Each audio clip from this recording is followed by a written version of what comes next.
Honrarás a tu padre y a tu madre, de Cristina Fallarás. Cuando comencé a leer Honrarás a tu padre y a tu madre, de Cristina Fallarás, no tenía ni idea de que era una historia real. Y sin embargo, lo intuía.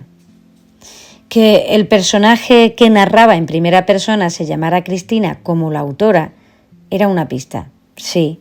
Y las fotografías que aparecían en algunos de los capítulos también, claro. Pero no eran esos detalles los que me transmitían esa sensación, sino la forma de narrar los acontecimientos. Porque cuando las palabras salen de las mismísimas entrañas, eso se nota.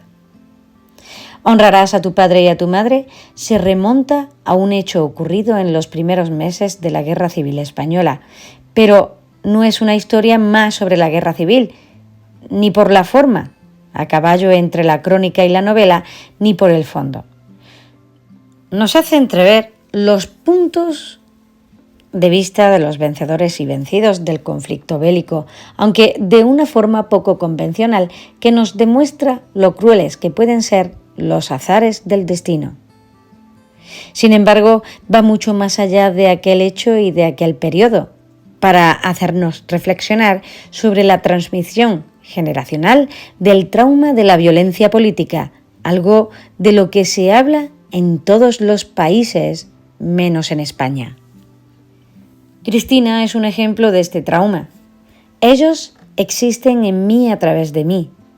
Ahí está mi herida. Toda historia tiene un vértice, el punto en el que se cruzan todas y cada una de sus partes, desde donde parten las cosas hacia el futuro y hacia el pasado, y que sin ese punto no serían nada. El vértice de mi historia está en aquel 5 de diciembre del año 1936, porque allí se cruzaron todos los personajes que construyen mi propio personaje. En Honrarás a tu padre y a tu madre, todo gira en torno a esa fecha. Cristina sale en busca de esos tres personajes que son sus muertos y les pregunta todo aquello que nadie ha querido explicar. Reconstruye sus historias en un intento de hallarse a sí misma para ver si de ese modo encuentra la salvación o se atreve a mirar a los ojos a sus hijos, al menos. Pocas veces me encuentro con una obra que contenga tantas frases certeras. Esas que lo dicen todo y no dejan lugar a explicaciones o circunloquios. Tal vez por eso no paro de copiar citas de la novela. Ahí donde mis palabras no llegan, las de Cristina Fallarás atraviesan. Nosotros, los vivos, solo tenemos pequeños huesecillos del esqueleto de la historia, de esta historia, y con ellos las construimos, evidentemente falsa. No cambia en absoluto lo que sucedió. Lo que sucedió, sucedió, y jamás tendremos idea. Pero el relato sí cambia, y eso, el relato, es lo único que nosotros tenemos. O sea, nuestro propio relato. Nosotros somos el relato. Eso es Honrarás a tu padre y a tu madre. El relato de Cristina Fallarás.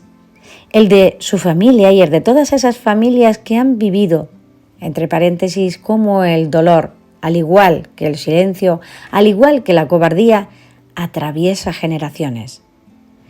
El relato de un siglo de historia de nuestro país o de toda nuestra historia, en realidad. De la esencia del ser humano, en definitiva. Lo que es toda la buena literatura. Personalmente le doy 4,5 estrellas sobre 5.